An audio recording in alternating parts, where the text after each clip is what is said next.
You are hereby advised that the tips, tactics, stunts, and tricks displayed on our videos are performed by professionals in controlled environments, such as closed ranges.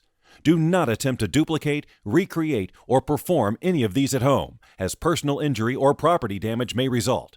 The producer of this video is not responsible for any such injury or damage.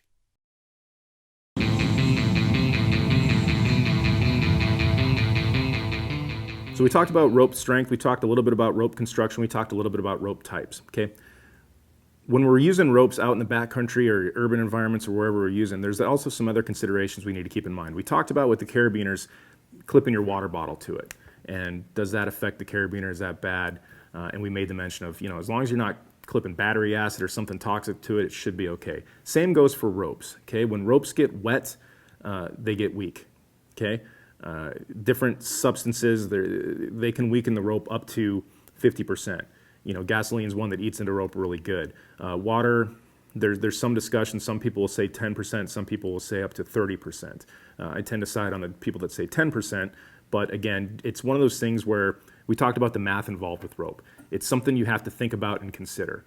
Based on the situation you're doing, the rope you're employing, what types of hazards out there.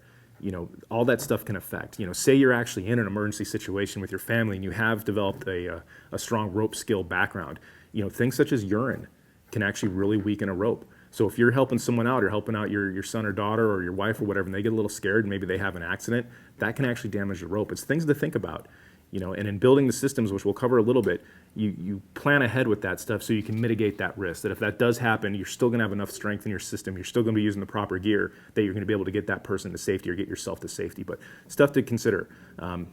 Rope, when you're hanging from it, that's all you got. So you want to make sure you take care of it. You want to make sure you have good stuff. You want to make sure it's in good condition. And you constantly want to be aware of that because problems do happen. They happen quick, and you don't want them to be catastrophic. That's about all we have for the day 2 portion of Rope Works or Rope Talk. Pretty much covered all the stuff we wanted to hit upon with rope to get you going. Again, if you want to go down to REI, start looking at rope. They do make it in black. They do make it in all sorts of different colors. The colors generally don't mean anything other than that's just what you want. The black stuff looks cool, but I'll tell you here in Vegas, it gets awfully damn hot when it's hot out there. So be mindful of that. The next section, we're going to start going into knots a little bit. We're going to talk about what knots do to rope because even though this rope is very strong at this point, once we start putting knots in it, we weaken the heck out of it. So stuff to keep in mind as you start building out your rope savvy skills. Again, there's a lot of math involved. I apologize. It just has to be that way because that's the way it is. So we'll see you on day 3 as we start covering some knots. Thanks, Z.E.R.T.